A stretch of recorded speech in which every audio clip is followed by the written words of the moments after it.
Welcome back, ladies and gentlemen, to another episode of the Best Bets Show here on the Field of 68's YouTube channel. We are the three-man weave. Happy to be talking hoops with you on this Wednesday. Shout out to BetRivers, our fine sponsor of this show on the Field of 68. It does look like a slow day in the chat. Kind of interesting. Hopefully that livens up. Where's our chat mobbers at? Need our chat mobbers out there. But Kai, before we get into any chat questions, any outline stuff, let's take a quick look back at yesterday. What did you see that jumped out to you on the Tuesday night hoop slate? Iowa State and K-State. What a great game. Both teams are awesome. They're fun. They're two great teams, Matthew. And to think where these two programs were just a couple of years ago really goes to show you how important coaching is. Coaching matters. Otzelberger and Tang, two of the best in the country, I would say, at least the last year or so. Fantastic teams, Matt. I can't wait to watch them in the tournament. I hope they go far.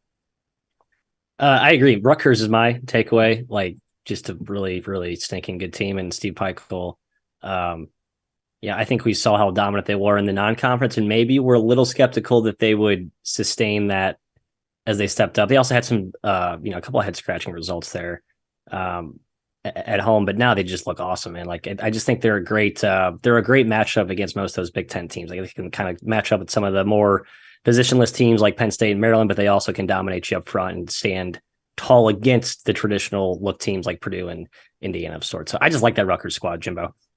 Yeah, they're good. I think you can make the argument it's Pikiell's best team. Fairly easily to make that argument, which is wild. With no Harper, with no Baker, always seemed like kind of the crucial cogs of that team. Nope, never mind. End of Syracuse UNC was apparently controversial. I honestly did not see it because I was dialed into Kansas State and Iowa State. That was a good one as well. But there was some flagrant diciness and offensive foul diciness. So apologies to Syracuse. I think it bit them there. TCU's a wagon. Kentucky's back. And shout out to Georgetown. Little tip of the cap to the Hoyas. Congratulations. You are off the schneid. First win in almost 2 full calendar years in the Big East. So wild stuff there. DePaul. Yeah, not great. Not it had to be known for. It had to be DePaul. Sure did. It was always DePaul. All right, let's get into the outline.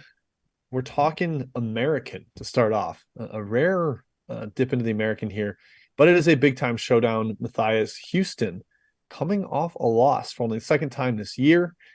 They're a 10-point favorite on the road at UCF, which is shocking given the way the first game played out. The opener was 7 in some places. Cougars have taken a ton of money. Do you agree with that? Do you believe Houston bounces back and smashes the Knights? Yeah, I don't want to fade Houston in an angry spot, but that first game closed. What was that? Minus 15. So what? Yeah, minus 10. It's a pretty. And that game played a lot closer than that closing line, right? I mean, UCF was in that the whole way. I think they match up well with Houston, Kai. So I sort of get the money just from the basic spot angle, but I think it's been overblown. I actually think it's a good spot to take UCF as a little counterpunch. Yeah, big spread. And UCF, you mentioned, so did Jim. They played them close. They led in the second half. They lost the game by 6, but Darius Johnson had a big game. He had 17 points in that game, not playing tonight. Michael Durr also probably out. Those two guys being out seem to have caught up with UCF the last 2 games. They've lost 2 straight. They haven't looked as good. And I think Houston's still amazing. With no Durr, it's a bloodbath in the glass. Houston doesn't turn the ball over.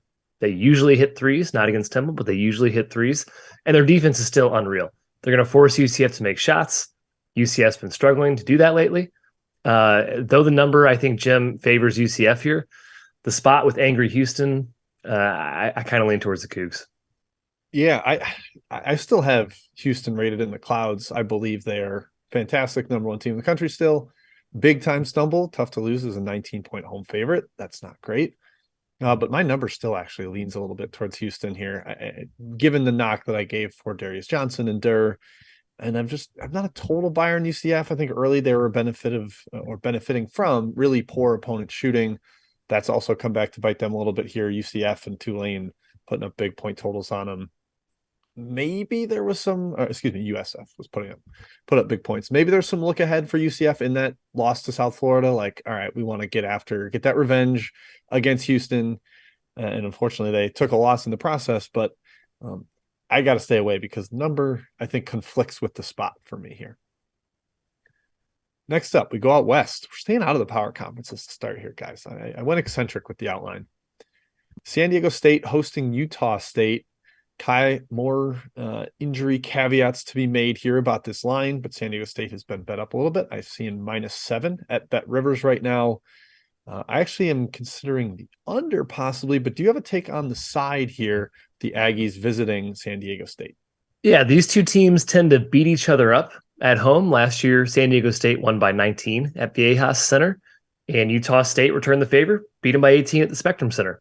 The Aztecs, Matt, have the major edge on the glass. They're definitely the more physical team of the two, but Utah State is literally the best three-point shooting team in the country. San Diego State likes to pack it in. There's probably opportunity for the Aggies to hit some shots. Having said that, I do lean towards the home team. I still think this is the best team in the conference. They're very talented. 7, a little bit high. You got me thinking about Utah State a little bit of that number, but I'm still leaning towards the Aztecs. Yeah, I like the Aztecs here. It's actually, I get like a lot of the same vibes as Penn State handicap last night, kind of an odd parallel, but same spread, feels high, two teams you like, but it's the more physical, more established team at home and a good spot at a price that looks bigger than it, but I think it played actually a smaller number because as Jim's probably going to talk about, this should be a higher scoring game than maybe you might be thinking. I kind of like the under what Jim's saying, but still it's a 146 total. So that -7 will play closer to like a -5. I just like the Aztecs here. I don't love it. Not going to take it, but that's my lean.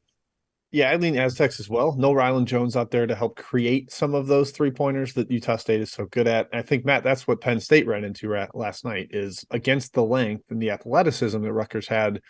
They weren't able to create as many great 3-point looks. They're a fantastic shooting team, just like Utah State is here.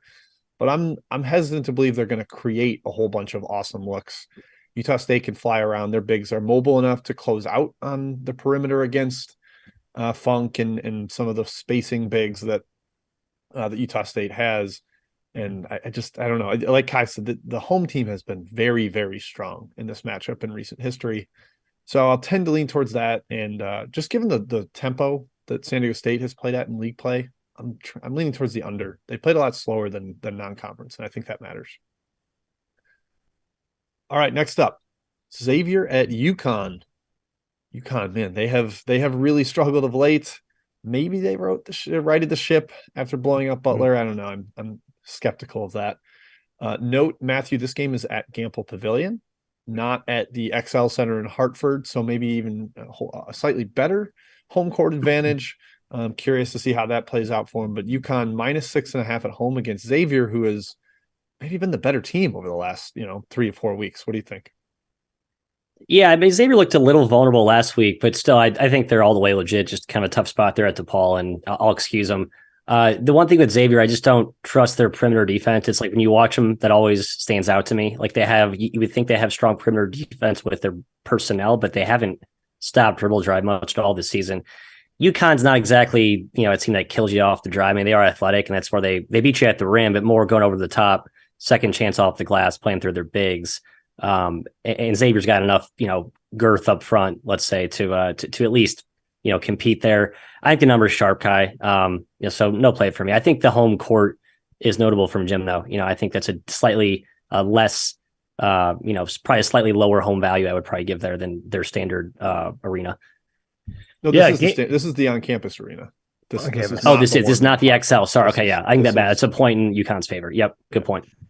I'm still a believer in UConn. I've said it every single show, I think. But yeah, clearly something is amiss of some sort. Coaching, guard play, I don't know. Game 1, reminder, UConn led by 7 in the second half at Xavier. I think they can cover this game. I know the spread feels a little bit high at 6.5. And of course, we can never forget Portland. That performance by UConn was incredible. Xavier has definitely been the better team lately. Hence, I do think this line is a bit high. UConn does combat their size well. With Xavier's excellent front court. I think UConn has the pieces to defend that. Maybe they can bother Sule Boom at the point position. I do think UConn wins this game, Jim, but 6.5, I'm not going to lay it, especially against a Xavier team that current form-wise looks better than UConn currently. Yeah, I'm a Xavier lean here for sure. I'm less sold on UConn long-term than you. I just think the guard problems are real. The self-creation that they totally lack in the backcourt is an issue. And there's kind of the conflict of, are we better with Sanogo? Are we better with Klingon? I think there's a little bit of last year's Purdue to that, where it's like, do we play the veteran burly guy, Travion Williams / Sonogo, or the younger guy who kind of makes us a better team in Klingon / Edie? And that identity conflict is an issue. Hurley's back and getting articles written about him at ESPN about he's trying to behave on the sideline. Stop it. It's BS. Just ridiculous. No, you're not. You're not. That's just all PR. I would lean towards Xavier, but not ultimately betting this one, despite my hesitancies with UConn. I don't have a great gut feel about it. Next up to the Big 12, the one straggler in the Big 12 that did not play last night, West Virginia at Texas Tech. And Matt, they are stragglers in the standings too. Bringing up the rear of the Big 12 right now. Texas Tech winless, West Virginia kind of wallowing down there as well. This line very far off from where KenPom has it at West Virginia, a 1-point road favorite. It is actually Texas Tech -3.5 in the market. Do you think that is the market has it figured out? Do they have the right read on it? Where do you see this one?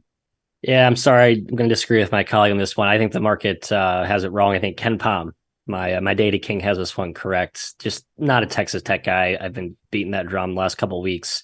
Now IMAX sounds like he's not going to play. He's dicey. Like, I think people were hoping that maybe he would be a huge boost to this team, like his return spiritually, emotionally, but also just, get you bucking inside, giving extra depth on the defensive end or inside. It's not really there. And I think this roster, when you look at it, as I have over and over, it just doesn't excite me. West Virginia, I mean, I don't trust them on the road. That's why I didn't bet it, but I think at +3, that's the right play. Sorry. I was not aware that AMAC was out today. That is news to me. So my write-up for Action Network is moot at this point. My best bet here, I'm still going with Texas Tech for my best bet. AMAC being out's huge, but this spot's a home run for the Red Raiders. They need this game. They're 0-7 in the Big 12. 4 of their losses are by 6 points or less in conference play. And a lot of those are without AMAC. Bacho is still a fantastic player inside. I still think they can win this game. This is the easiest game remaining on their schedule in the Big 12. They have to get it. They have to get it. The no-middle defense also, the style they play defensively, really works well against West Virginia, a team that has struggled to shoot in conference play and needs to get to the line to score. So I'm sticking with Texas Tech despite the injuries. You might get a better number if you wait a little bit, but -3.5 right now is what I'll take at BetRivers. Yeah, I think that it's very speculative that he's out, right? It was like a Majeski, I have a source said he's out. I don't know if it's fully reported by your Rothsteins and Goodmans. Yep, so correct. It's not 100% certain, and that's why I don't think the line has moved quite yet. I think we would see it get under 3 if he's announced officially out. So yeah, perhaps you want to wait and get that better number. I do kind of think this is the Texas Tech gets off the schneid game. I'm less of a believer in Westphal than Mr. Maddie. And while Texas Tech has not been good, I think they're better than they've shown so far in league play. So I think they get their first win here. All right, let's march over to Chat Mob Part 1. And we are managing multiple chats here. Kai, to you. Yeah. What do you got for us so far for Chat Mob? We'll get it all rounded up and figured out by Part 2 of Chat Mob, but we'll just go with what you got so far. You a ghost chat? I was in the wrong chat, fellas. I was in the Field of 68 main chat. Guys, go to the Field of 68 Best Bets channel to watch this show and chat if you want questions answered. I was wondering because my normal chatters were not in there. I got confused, but we do have questions from this chat and the other one about Wofford and Chattanooga. That's where we're going to start off here, Jim. A lot of speculation that these are 2 evenly matched teams. Your thoughts? Jake Stevens probably out. Chattanooga's favored by 2. Yeah, with no Stevens, it's hard to really back Chattanooga. I think he's like the fulcrum of their offense and their best interior defender by far. Broken hand, I think, is what he's dealing with. Look at their second half against East Tennessee State last game. They kind of got out to a strong start. I'm guessing that was a very good Earl game plan without Stevens that ETSU probably hadn't quite prepped for. And then the second half, they got obliterated. Lost 45-20 in the second half to East Tennessee State, who was shorthanded themselves. I think that tells you how dire it was for Chattanooga. That said, I'm not super excited to back Wofford right now, but it would be Wofford or nothing for me there. In the other chat, Matthew, I will respect the other chat for a second here. Good for you. Edward asks about Mississippi State team total under 64.5 against Alabama. Your thoughts? Yeah, seems pretty obvious to me, although the full game total has been bet up 5.5. So it seems like someone out there, smart, presumably thinks points are coming, whether it be from Mississippi State or Bama. I'm not sure. I don't have a strong take there. I think it feels obvious. I would lean under. Sure. All right. Michael, Jim, Tennessee and Georgia, another SEC game, not making the outline cut because the spread's huge, man. Is this going to be a game? 16-point spread-ish, favor of Tennessee? I would probably say my Georgia hangs around. A lot of these really, really big spreads, we've seen dogs kind of hang around. Kai, we had a little bit of an internal reckoning yesterday about stop betting these big favorites in league play like Toledo, who really struggled to get away. And I kind of think Tennessee might have the same issue. South Carolina is the exception on a lot of these big spreads. I think that team is blowoutable, but Georgia's more feisty than that. Mike White is a competitive underdog. I would lean towards Georgia. Question about Louisville and Boston College. I like the under in this game, guys. I think both teams really struggle to score. I think they both play slower in conference play. Louisville has gotten burned in transition a lot this season. Boston College is terrible in transition, and they don't even look to run. So the under is the way I'm going in that game. From Scott in the best bets chat, Jim, Cal Bap versus UT Arlington. Short spread is what I remember. I think it's 4-ish in favor of Cal Baptist. 4 is what I had seen too. I was surprised by it being a little that low, but Cal Baptist hasn't been that great so far this season, to be quite honest. I think people had higher expectations for them coming into the year. So the spread is probably justified where it's at, but I would still lean their way. I just think they're better than Arlington. I haven't been a big Arlington guy this year. I know. I've been on Arlington every damn game, and I still like Cal Bap here. So I think this is, it feels like a square side, but I think this is the right play. Adam asks, Matt, is Vermont laying 8 points too big against Binghamton on the road? 8.5 at BetRivers. God, he got slammed in it. I like Vermont at the opener. I do think this is a Vermont rises game. Like they kind of sense that this is an important one. Binghamton's been playing much better, obviously, in conference. I can't lay it at 8.5 though. I guess you could argue Binghamton's a good play now at this number. Grant asks about Tulane and Wichita. Jim, the Green Wave, I believe, are off a loss, if I'm not mistaken. They're +1 at the Roundhouse. Yeah, I kind of like Tulane. I just think they're better. I'm sure Matt will agree. Matt hates Wichita. He thinks they would lose to LIU this year. But Tulane's better. They've been kind of an over machine as well in league play, constant efficiency. Their offense has been kind of fireworks. So lean towards the over, but definitely like Tulane on the number. Quick note there. I don't know why if the market hasn't seen this or it's priced in, but Kevin Cross is not playing tonight. He's going to be out for a second straight game. It was confirmed like in a write-up like this morning. So I just was doing some late due diligence there, Kai. He's major, yeah. Wink, wink. Sort of a dummy for those you wanted. But I still took Tulane. I think they win without him. But I'd maybe like to wait for a better number if the market sniffs that out. Yeah, I don't know. They lost to Tulsa without him, and Hunter really made it in the preseason. Was like he makes us go. Like all the dribble handoff stuff they do is him. Yeah, he like triggering. He brings it off the glass. Yeah, he's good. He's really important. That's a good catch, Matthew. Now that you said that, I like him a lot less. Matthew, you get Nebraska and Northwestern. Northwestern is -2.5 at the Cornhuskers. I like Northwestern. I don't like it at 2.5. I don't like betting a stale Northwestern number in general, but I do think it's the right side here. Nebraska had a little fun resurgence, but now with the lack of depth and the injuries that they've withstood, I just think they sort of crumble back to the old Nebraska of sorts. A little more competitive, but not quite as feisty. These are low numbers for conference games, especially against a good Northwestern team. Let's go back to the chat while I round up, the rundown while I round up the rest of the chat questions. Jim. Beautiful. That'd be great. I'll dish to Matt for the first game here to give you a little time to gather yourself. You're putting on a big time performance over there. Thank you. Juggling a lot of balls. Yeah, you sure are. You've always got balls in your hand. I do. All right. Matt, Wake Forest at Pitt. Panthers laying 3. They've been one of the best ATS teams in the country this year, 14-5, top 5 in the nation in against the spread cover percentage. The other trend worth noting here is Wake Forest has 9 straight overs. Is that something, Matt, that we should be like jumping on?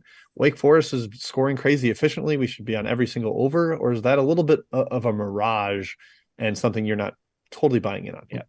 No, I kind of buy. I know Forbes has bemoaned their defense too, so you kind of get a 2-part advantage there with that angle. This is something where if I jump on a trend at this point, it's going to lose. So, but I think that angle probably has some runway, Jimbo.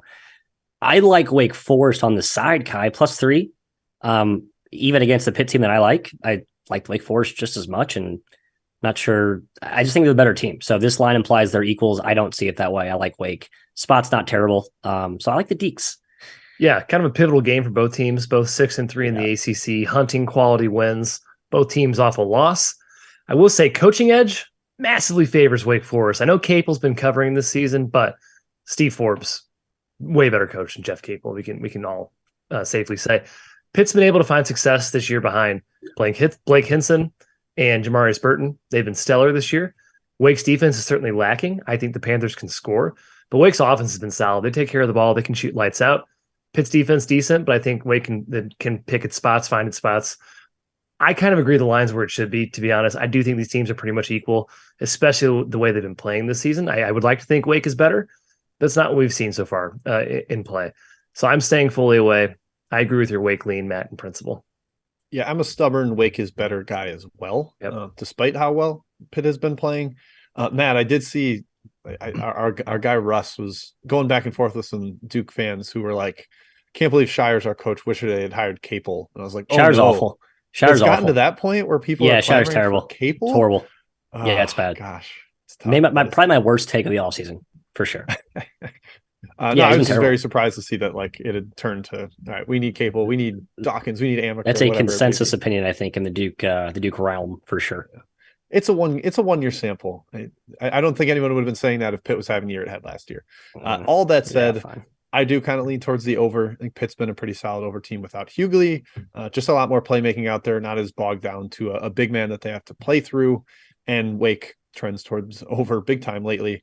And then, as I said, I think Wake's a little better. Getting 3 points on the road, I'd be a deke if I had to bet this game.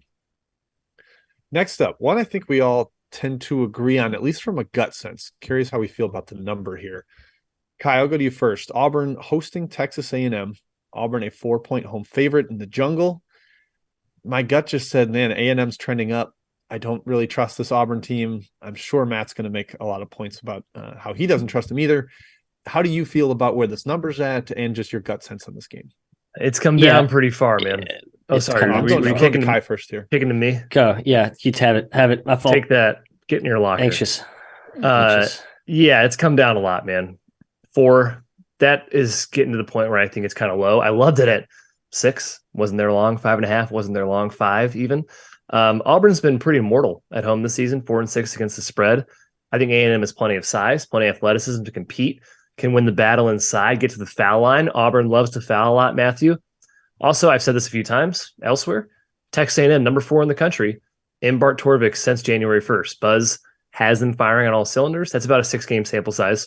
Kind of small, but still maybe relevant. I do lean A&M here, but the line's gotten hammered. I can't recommend it. Yeah, it's just too low at this point. I mean, here's the thing with A&M. I still kind of want to take the money line at like a banged out price. Like if you're mad you missed the better price, I still think there's a little value on the money line for no real good solid logic there. But here's my general A&M take. When A&M gets hot, it's a type of team that I think gets really hot when they're hot. Like they feed off energy, their depth, the way they pressure, get after the glass, that Buzz Williams factor. So I think it's a type of team that they're a good one to ride a streak on, I guess, Jim. Yeah, and they'd won 7 straight. Yes, they lost to Kentucky, but I think that might say a little more about how Kentucky's kind of figured some things out. Right. Props to them. So I'm not really knocking A&M for this, but I'm with you guys. I wrote down this line's just been sniffed out. Like the fact that it's down below 5. Okay, you've got it. Yeah. Well done. Tip your cap. I mean, Ken Pom has it at 7. Like there's clearly people that just see something here, and sadly, I agree with them. All right, next up, Wisconsin at Maryland to College Park, Matthew. Maryland, a 5-point favorite at home. You have been a big backer of the Terps so far this year, supporter of, hey, they weren't maybe quite as good as they were to start the year, but definitely not as bad as they were in some of the follow-up games. How do you see this one? I have a hard time seeing Wisconsin losing any game by 5. They're just pesky. But where do you land here? Yeah, I love Maryland money line. It's just a kind of stupid angle at -5, but like I'm with you. I'm just the Wisconsin factor doesn't give me confidence to lay 5 with Maryland. But I do think Maryland wins this game. I just think they're better, and I'm still not a Wisconsin guy. I'll continue to beat that drum, even though they've gotten healthier. That offense is disgusting. Just if you can't get some going through a wall, which I think in this match they probably should be able to, It's just like, all right, Chucky Hepburn forcing mid-rangers, just a lot of stagnant movement that's getting nowhere. I like Maryland here. I just think the price is a little bit high for me, Kai. Yeah, Kyle, I'll just jump in real quick. I'll throw it in. With Wall, they have not lost the game by more than 3. They've lost by 1 in OT to Kansas, by 3 to Wake Forest, by 3 to Northwestern. Like, Wall's a difference maker, and they just hang when he's around. Yeah, it's a completely different team with Wall. I'm stubbornly still a Badger believer because of that. Now, Klesmit being out, he hurts them. Yeah, his offense is very vital. He can shoot the ball, which is a rarity on that team outside of him. Maryland's good, though, still, too. I still believe in this team as well. They hung tough at Purdue, came back and made it a game at the end. Protect home as well. Maryland, 9-1 at home this year, 7-3 against the spread. They certainly do well on their home court, but it's going to be a low possession game here. It's going to be ugly. I think that favors Wisconsin. Can the Badgers score? They need to hit outside shots, but I also think, Jim, I agree with Matt, or maybe you said it, the flex offense, the cuts, I think, are there inside against the Terps. Their poorest defense. I think Wall finds success. And then Wisconsin's defense is always tough, especially with Wall. They force turnovers. They play rock solid help defense. I think the Badgers here at 5. Yep, I like the Badgers at 5 as well. Made it lower than that. This one would be a bet for me here at 5. I think they're feisty. They are well coached. They hang around with game. Like, we've kind of gone over all the results and stuff. Don't need to beat that in the drum. The one thing with Klesmit, I said, I think before the Northwestern game, when I best bet them, I was like, oh, he's their 5th best player. It's fine. But the drop off on their bench without him is so bad. Like, you're playing a lot of Carter Gilmore, and Isaac Lindsey, and Marcus Ilver, and those guys are, I'm sorry, but they're useless. And you're just basically stuck with your top 5. They got a career game from Jordan Davis and still couldn't beat Northwestern. That's a concern. So yeah, at 5, still like him to just kind of be pesky, but not quite a home run bet without Klesmit in there. All right, last one on the outline. Big one in the SoCon. Samford, the undefeated Samford Bulldogs, Matthias, on the road at Furman. They're a 4.5-point dog at Furman. The Paladins, the preseason favorite, looking to even up this race or get at least within one game. But our guy Quez Glover is back. Big time scorer. He scored 20 points in 25 minutes in his return. Does that swing the anvil in favor of Samford on the road here? I don't know. I still like Samford a lot more at home. I was kind of leaning Furman just on the spot, and maybe just a fade of the Samford rocket ship, and maybe a slight fade of the overreaction to Glover coming back, because we know they played really well without him to start conference play. However, I still don't trust Furman all the way. Defensively, they played much better defensively the last 2 games against Chattanooga and Wofford. I kind of think Richie has maybe tuned a few dials there to make them competitive on both ends. I am tempted to take it at the cheaper price, Mr. McKeon. I'm going to wait for 4. Hopefully it touches 4, but nothing for me currently at 4.5, 5. Yeah, major SoCon battle here. I can't believe Samford's 8-0 in this league, despite missing Case Glover for 7 of those games. Now he's back, and that's massive. He's their best player, the best scorer, their best handler. But I still think Furman's the best team in this league. They're not immune to head-scratching losses, head-scratching moments, because their depth really isn't there. It's Bothwell, Slauson, and it's not much else, unfortunately, for Furman. It should be an up-and-down game. I think points. I think possessions are higher in this game as well with Glover back in the fold. Lots of shooting on both sides. Minus 4.5 seems pretty low to me, Jim. I think Furman outclasses Samford here and kind of reminds them they're the best team in the SoCon. Yeah, I like the over, and I think that helps like the favorite, because I think there's going to be a lot of possessions. Furman can find ways to score repeatedly. And Samford, man, I just don't think they're going to shoot almost 40% from 3 in league play. They're at 39.2 right now. I don't buy that continuing. So yeah, with Glover back, I think Samford is willing to play a little faster. Furman's defensive issues will still show up. So favorite bet there would be the over. I'm surprised that I had seen it come down a point from 152 to 151. And that shocked me with Glover back. I would think he would make it trend over. All right, that is it for the outline. Kai, back to you for Chat Mob Part 2. Hopefully we have given you time to round up everything that's been coming in with those chats. From Tooch, VCU, George Mason. Matt, VCU has been rolling lately, but 8 points. Seems like a lot. They're hosting George Mason. Yeah, it seemed too high. I didn't take it, but I kind of like the angle of just ride this VCU train right now. I think they're just a good little mini rocket ship at the moment. St. Bonaventure is hosting Fordham. Bonnie's minus 3.5 at home, Jim, against Fordham. Where'd you say the game is, Kai? It's at St. Bonaventure, Olean.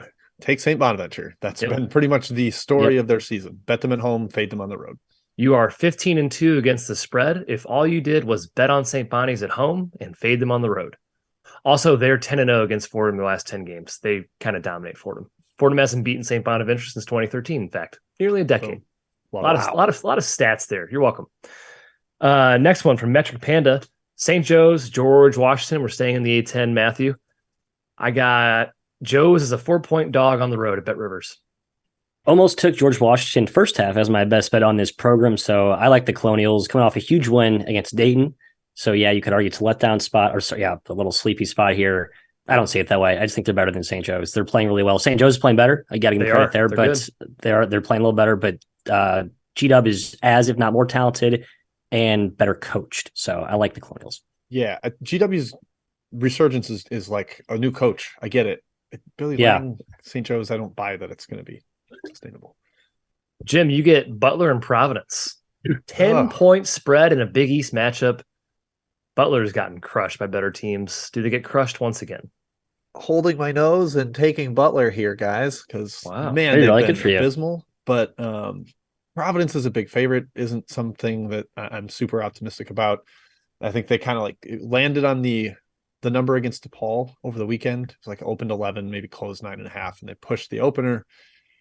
I think Butler still has potential to show some life, but I would not recommend betting it. Like, they're so bad. They've lost 6 games by 20 plus in league play already. They could get blown out here. And I'd feel real dumb. The whole Manny Bates thing has just been like it's been a calamity. So Matthew from Hot Dog, you get Campbell hot diggity at High Point. It's pick at BetRivers. Your thoughts?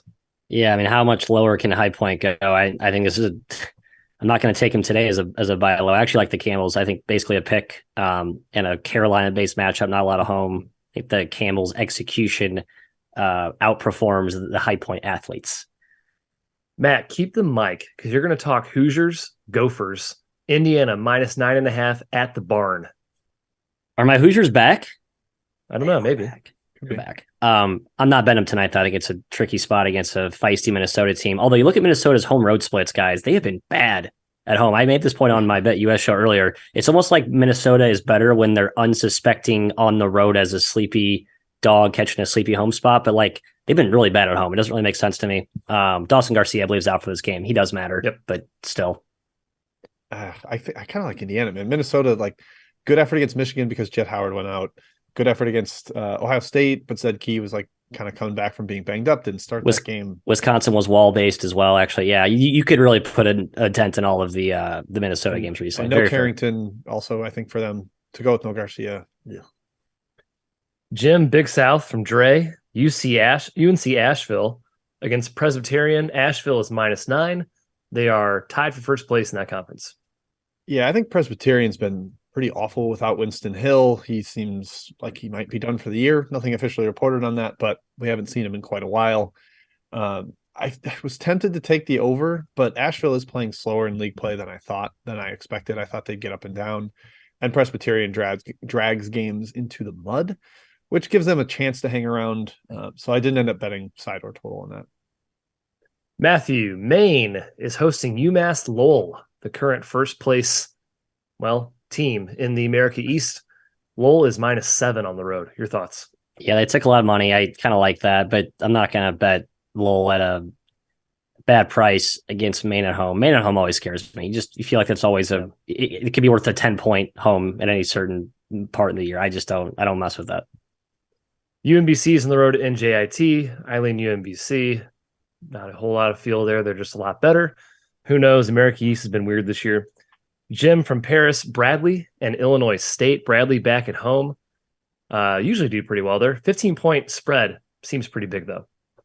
Yeah, that's a little too big for me. It's a big rivalry game. The I-74, I believe it is, from Peoria to Illinois State. So I would probably lean towards Illinois State getting the points. But again, they have been like one of my true whack-a-mole teams. Don't bet. So I'm sitting out. Maybe kind of like the over. But again, I just don't bet Illinois State games, Jim. Remember that. Matthew, in the Patriot League, Lehigh has been a tank lately. They are -3 on the road against Holy Cross, a team that looks, frankly, pretty good so far. Who do you like there? Yeah, I like Holy Cross, but number feels low because Lehigh, you're right, has been pretty good. So I did nothing there for me. But I kind of I echo Jim's point he made, I think, earlier this week. Holy Cross is decent. I think they did a little non-conference rope-a-dope. They do it every year. They're like, even Nelson said it in preseason. He's like, we just try to figure things out in the non-con. D Nice asks about Western Carolina and Citadel. Jim, your thoughts? I'll get the spread for you.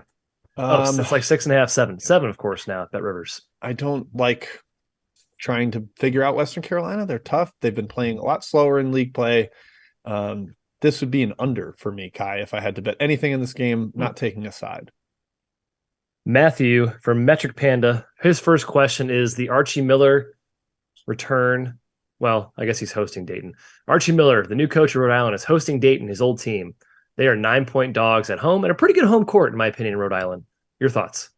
Yeah, Rhode Island stinks. Like, they've had a couple of competitive efforts when they've gotten Kerry back, and I think Dayton smacks them here. I haven't been able to trust Dayton. I think Dayton gets them tonight, though. Yeah. I think Dayton kills him. Actually, you know what? Yeah, I'm with Jackson. Dayton's going to kill him. This is a game Dayton wins by like 25. It's like 12-2 at the first TV timeout, and it's just they've been bad with Malachi Smith back. It's really strange. It's like their whole their aura is off.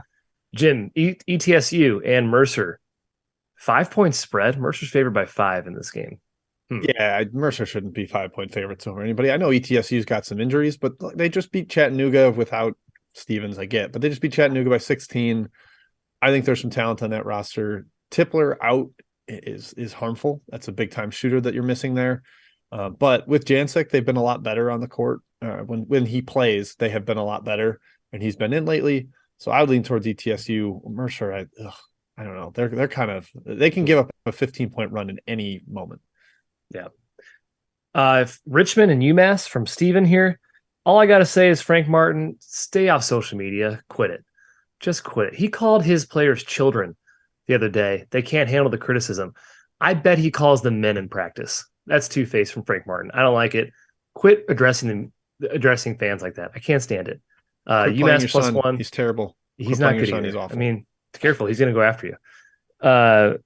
Next one. I got 3 from Pat here. I had to catch up with Pat. Navy, Bucknell, Patriot League. Matthew, you're a Patriot guy apparently today. +2.5 Bucknell at home. I wrote down Navy yesterday. I just kind of forgot to put it in the old bet sheet, Kai, and woke up this morning, did some stuff, made some breakfast, and it was like, oh, crap, it's 2.5, and I decided to pass. So Navy is a lock tonight, Jim. I think the Sea Troops destroy the Bison. Yeah, I lean towards Sea Troops as well. And, Jim, you get Winthrop hosting Charleston Southern. Charleston Southern's been pretty good lately. Winthrop is -4.5 at home. Charleston Southern is the best offense in the Big South in league play. Like, that shocked me when I saw that. Winthrop is like not Winthrop anymore. Prosser has slowed them down. They don't have a prolific offense at all. They don't really have interior defense either. I actually think Chuck South is just playing better and would probably lean that way. To address Ray's question on the Dayton Rhode Island total, I suppose I lean towards the under in that game. Tufts taken over with those two teams, to be honest. Rhodey's tempo's amped up a little bit in league play, but their offense is so bad. Like, how are they going to score? And then finally, Fort Wayne against IUPUI. IUPUI is like 11-2 in their last 13 games against the spread, something like that. I gave up trying to fade them. They just backdoor every game. I don't understand. It's like teams just give up. Right. They're just like, whatever, man. Just get inside the number. Who cares? There might be pity on the other side of teams too. Is like, oh, you just never win, do you, IUPUI? Right. All right. That does it for the mob. Let's get to best bets. I'll lead us off. Texas Tech -3.5. Reminder. I wasn't aware AMAC might be out. However, guys, Texas Tech's 1-2 against the spread with AMAC. They were competing with those teams before he even got in the lineup. I don't think he's a deal breaker. I still think they can win this game, cover this game. 3.5 points. You might get a better number if you wait, if he's out. To Matt. I think it's me. Oh, I haven't talked about this game yet. How fun. South Florida, the Bulls going to Temple. Sorry, Harry and Temple contingent. I'm just trying to fade the old Temple oscillation seesaw. Obviously just want to add Houston. That was very notable. Got to think this is the all-time letdown sleepy spot here against a team in South Florida I kind of like. This game closed 2. First time they met, So it's an 8-point overreaction. Like, I know we can agree Temple's better since then, but South Florida is also better since then. Like, undeniably. So I kind of like this angle here. Kind of pick off a spot where I don't think home means much. Game should be fairly up tempo, Jim. I think that's kind of the misconception, is this game's be ugly. I think efficiency wise, it is ugly, but they did get a little sporadic last game. I think they just take South Florida in what it looks to be an ugly helter-skelter affair, I guess.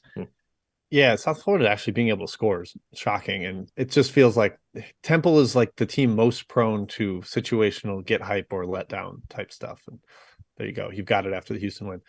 Yep, Chad has sniffed out my best bet. Unsurprisingly, Army at American under 135. Ground troops have been playing much slower in Patriot play. American has been kind of a go-to under squad all season for me with their pretty stingy defense and massively slow tempo. So I'm getting predictable, Kai, but if the predictable wins, I won't fight it. Whatever. So under 135 there for me in Army and American. That wraps it up for today. Thank you to both chats for participating.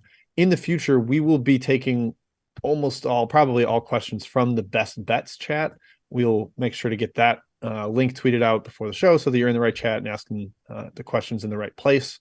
But we'll be back tomorrow, 12 p.m. Central, 1 p.m. Eastern, 10 a.m. Pacific, talking a big Thursday slate, man. Lots of Pac-12 action tomorrow. We'll get to that, but thank you for tuning in today. Good luck in your bets.